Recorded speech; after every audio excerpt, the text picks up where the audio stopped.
All right. On today's show, we're going to do something that we haven't done in a while, which is read the comments. So, I don't know. I'm scared.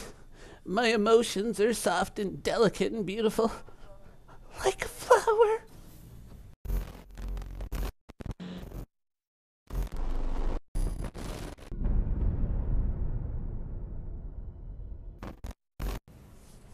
All right, let's get started. Now, just by the way, the footage that you're seeing in the background was previous to the footage that you saw before. This is me actually setting up my cutlass, purchasing all the items and whatnot. But yeah, that's just the footage that you're seeing. Let's get started with the first question. Mike Philbin, is Battaglia maybe reputationally activated like Eckhart? Well, right now it seems that Battaglia is just pushed onto you. You just automatically somehow get the quote unquote quest to go and speak with her. It just kind of popped up, and realistically, I know there were other comments to this effect. I haven't been able to complete any missions in this game in the PTU. I'm not sure if they're intentionally broken or it's just, once it went to the PTU, somehow they were doing things a certain way that it just broke all the missions, because there are missions where it's like, go clean up the drug lab, or pick up this item from the space wreck and then deliver it to this place. And whenever I would get to that place, the doors wouldn't open. And so I'd be sitting there banging and banging on the door and shooting it and everything. I mean, at one point, I got my cutlass and I just started shooting up the place because, and of course, it didn't get destroyed. But yeah, I was very displeased that none of the missions were working, because I want to nail down the mission system. It's important to me to nail down the mission system. When you open up different missions, whether it's through Rudo, Miles Eckhart, Battaglia, or all the other mission givers that are out there, if they're reputationally locked or if they're triggered by a certain event, which it appears that Rudo and Miles Eckhart to a certain degree were, because some people would say, oh, you do a certain amount of missions and you just automatically unlock Rudo. Whereas I went into the game one day and I had only done a couple of missions, and then I got 5-star crime rating, and then automatically Rudo was unlocked for me. He was just like, "Ooh, hey, come meet me," and that's how that whole adventure started. So figuring out these trigger points, though, is very important. Obviously, going into the future, once things count, being able to guide yourself into those missions as quickly as possible is an important thing to find, because it's one of these ways that you kind of put yourself at a different tier from many of the other players. And when you are doing those missions, that means those objectives and those locations aren't really technically visible to the wider player base. And so it's kind of important, especially if you're trying to do things on your own, that you figure out what these trigger points are and you figure out how to hit them very efficiently. That way you can kind of set yourself into a place, mission-wise, where you're climbing through those tiers of missions faster, you're earning more rewards, and you're kind of playing on a different playing field than the more undirected mass of the player base. One of the more important things in the first days of Star Citizen, and I'm talking about, that point where they stop resetting everything and it counts. One of the most important things is to get yourself set up in a way that you're the most forwardly mobile, and this is one of those techniques. It's, to a certain degree, in many MMOs, the leveling process is the same, especially at the very launch of an expansion. You kind of want to find a way to niche yourself beyond the rest of the players, because if you've ever done that process, you know that when you're out there and you're trying to level and you're trying to tag enemies and get credit, quest credits and whatnot, and there's 50 different people trying to do the same thing that you're doing, it can be very difficult, very frustrating, and very shitty. But if you can find ways, and this is something I do when I play through the beta is I look for ways that I can kind of put myself on a branch separate from everyone else, so that way I can kind of do my own thing and not be interfered with and just move along much more quickly. I look for a way very early on to break away from the pack, and that just kind of opens up my horizons and allows me to do things a lot more quicker and a lot more easier. So as that big glut of players is all interfering with themselves, as they're all moving forward, I'm out ahead of the pack, and I don't have to worry about all their bullshit, right? So that's one of the things. I mean, figuring out exactly what triggers this, because like I said, Rudo and Miles Eckhart appear to be a mix of reputation and trigger events. Not exactly sure what it is, and I doubt CIG is going to outright tell us, oh, it's this mission, by the way. The quicker you can kind of get to that point, or even other mission givers, if, you know, as they bring more and more mission givers online, figuring out which ones you can use to kind of quickly kind of sort yourself off into a different tier or into a different branch, if you will, is going to be really important in the early days, giving you that kind of head start where you're off playing in your own little sandbox but still progressing while everyone else is kind of butting heads against each other, you know, basically trying to figure out who comes in second.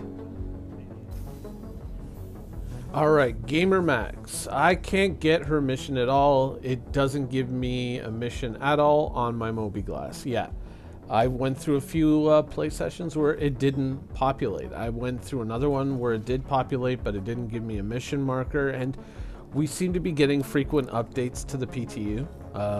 So I'm guessing that this is just something that's broken.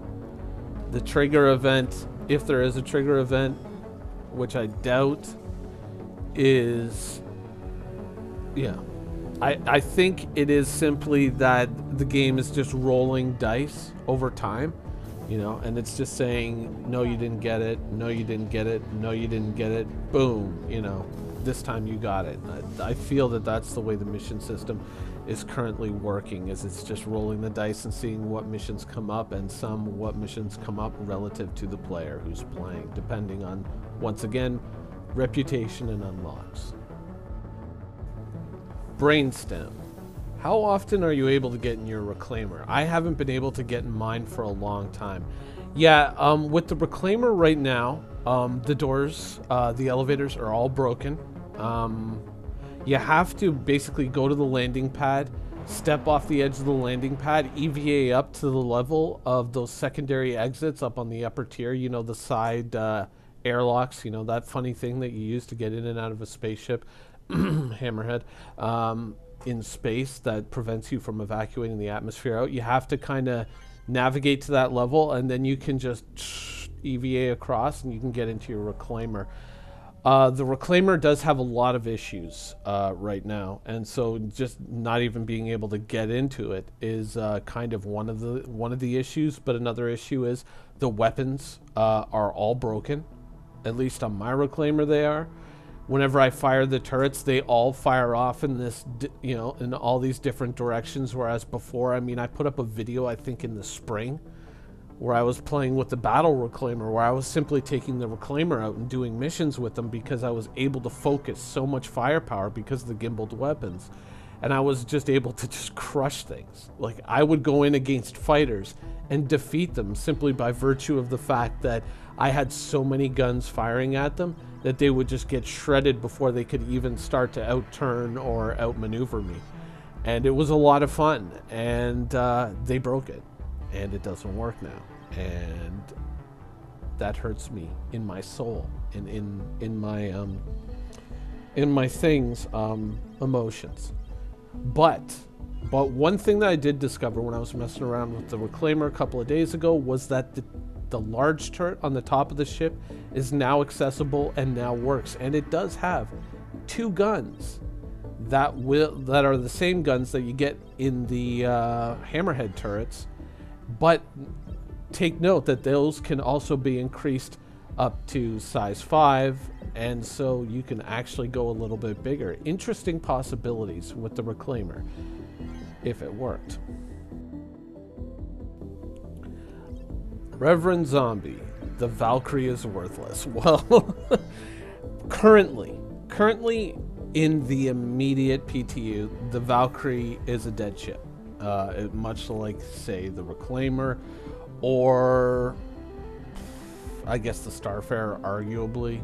I mean, because it can't do its fuel job, but as a cargo ship, it still works. It is a dead ship, or actually, like the Herald. It can't do its primary job because the missions aren't working, the NPCs aren't spawning around bases. I mean, that's kind of what you want the Valkyrie for, right? Is assaulting well-protected kind of bases on planets or maybe space stations, derelict space stations, something like that. That's what you want that ship for. Unfortunately, that stuff isn't working right now. So I wouldn't say that the Valkyrie is worthless. A touch overpriced, maybe. But I would say that it's a ship that right now is dead, but could very quickly kind of come into its own and prove its worth.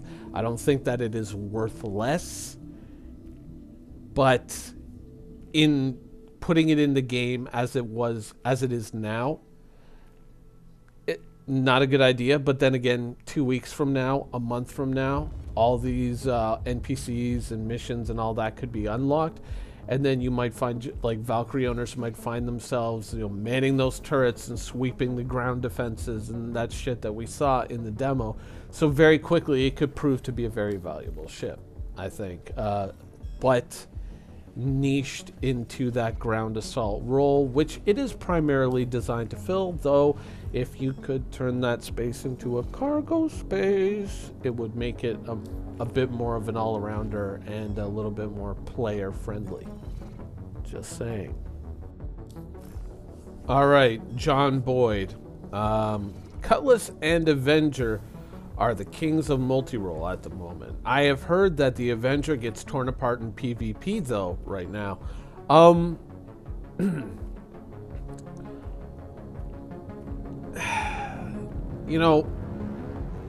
You'll get a lot of hyperbole on the internet. People will say things that aren't always true. I know it's shocking. I know, but it's true. It happens.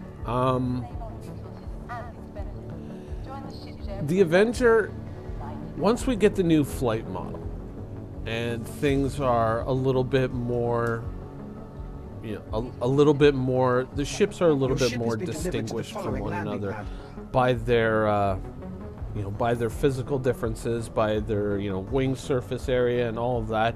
I think you're going to see the Avenger kind of pull out ahead. It really depends, because the current flight model that we have is who can out-circle strafe the other one, right? That seems to be the way it can go, and gimbaled weapons in that environment when you're kind of flying it like a helicopter in space rather than a spaceship. Yeah, the Avenger doesn't really bring a lot to bear, but that also, I mean, you have to factor in weapons loadout. What is that person using as weapons? Because if you use all projectiles right now, projectiles shred. Projectiles will get that ass, dude. And I don't think that, I don't think that a lot of players really appreciate that. And so, I mean, you can factor in so many different things, but I think that the Avenger is going to come on really, really strong in the future. It's got a decent weapon loadout, especially now that it's been upsized. It's a solid ship, and truth be told, I kind of wish, that I still had an Avenger Titan floating around for the moments when the Cutlass isn't available. I still find myself reaching for that ship, and every once in a while you'll see me break one out whenever I have one available and using it, because it is a damn fine solid ship. And I wouldn't pay too much heed to what people say when they say, like, oh, the Avenger sucks in PvP. I don't know about that. I think that probably the people who are saying that are blaming the ship instead of maybe, really analyzing it and saying, or could it have been me? No, that's impossible. I am the greatest. I am a god, So I think that the Avenger is going to prove its worth over time. So I would not be overly concerned with that ship. All right, question 6. Lord Phoenix 2002. This Rico is lacking in the Suave department. Indeed. Indeed, sir. You see, Gerardo, or his alter ego, Rico Suave, his personal style and Battaglia's are highly divergent. He would qualify in the current context more as a twink power bottom biker boy. I believe that would be the designation. And truthfully, his only weakness was the female species, and he ate them raw like sushi. So I feel that it is readily apparent that Battaglia lacks the Rico Suave spirit. All right, questions 7 and 8, because they're related to one another. Jedi Drifter, Cutlass is best in system ship. That's why I have 2, blue and black. The Merc Star Runner might be the best small multi-system ship, question mark, and Hostess Humani Generis. Cuddy is so good, I still wonder if getting the Star Runner was worth it. Well, the Mercury Star Runner is definitely a question. Let's be honest. It is a question mark. And that's because a lot of what that ship does, a lot of what that ship has just isn't here yet. The cargo, that's obvious. We already know, right? We can extrapolate what the value of that ship is going to be, and it's going to be pretty strong. I mean, there are going to be issues. Let's say, like, we have Jumper Town now, and Jumper Town can quite often be camped, so most people tend to avoid it nowadays. But if you can get in there, if you can scan, you can get in there and you can get your goods and then get out very quickly, and obviously that ship is built to do that. It should be quite strong in that regard, and having longer legs than the Cutlass, like we've said, the Cutlass is very good within a planetary system, being a planet and its moons. It's a very strong ship in that regard, but at the point that you're having to cross from end to end of the Stanton system or systems beyond that, that's when I think the Cutlass is really going to kind of show its limitations. And it's not going to be so much a combat limitation, it's not going to be so much a straight up speed limitation, as it's going to be the fact that you have to stop at these damned refueling stops all over the place. You know, people have often kind of disagreed with me on the refueling stops. They said, it's like, it's like having to go to rest stops along the highway. If you've ever driven a long distance, you know what I'm talking about. And it's like, yes, I have driven a long distance. In fact, I will be driving a very long distance relatively soon. But the truth is that when you're stopping at those rest stops and driving along the highway, you're stopping, maybe once every 4 to 6 hours, depending on your car, depending on your fuel capacity and usage. Maybe longer, maybe shorter. Whereas crossing the Stanton system, you might be asked to stop 2 or 3 times depending on your ship, or much more than that. And I feel that at the current pacing, it seems like it breaks things up a little, like it will break things up a little too much. But once again, I'm willing to wait and see that fully implemented and to practice with it. But right now, that is my concern. And I think any ship that helps you bypass that, which the Star Runner could very well do, is something that I'm very excited to see. But of course, there are many things beyond that, like just having the ability to trade out engines, something that's much more efficient on quantum fuel, would be something that I would like to see. Having information running, which is a large portion of that ship. Having that career in the game, that I think is what's going to give us a fuller dimension and picture as to how good the Mercury Star Runner is. I mean, if we had information running in data interception missions, that sort of thing, on the Herald right now, I think that would help us form a much more complete picture of what that ship is going to be and what that ship is going to be like. So I understand that there are certain people that have trepidations about that ship, but I think that by the time that ship arrives, and As far as I know, it is not on the production schedule yet, though I wouldn't mind if it was. I'm very hopeful with that ship. I think that that is going to be a very solid ship in the future. I own one, and I ain't planning to get rid of it. Landing complete. Oh crap, we're getting at about 20 minutes here. So there were a lot of comments in the video, people talking about how much they love the Cutlass, and you know, people talking about the blue and the black and how much they dug those ships. And yeah, 100% agree with all of that. As for the seats and the dropship becoming more and more important in the future, I don't know. I feel that that was set dressing for Squadron 42, which is kind of the main reason why the Valkyrie came in. I would really like to kind of go down that road at some point. It's like, okay, so then we got the Vanguard dropship, we got the Redeemer dropship, we got technically the Cutlass dropship, now we got the Valkyrie dropship. How many dropships are we going to make until we have one that's cinematically satisfying for Squadron 42, right? That's kind of one of the roads I want to go down. But before I close off this video, I want to address the elephant in the room, because enough people have been sending me DMs going, dude, where's your Kraken video? Dude, where's your Kraken video? The truth is, I haven't made it yet. Because we know so little about the Kraken. We really do. We know nothing. Can we buy it yet? How do you buy it? How do you get it? What is the comments that qualify you for the privilege to buy this ship? What does it cost? I don't know yet.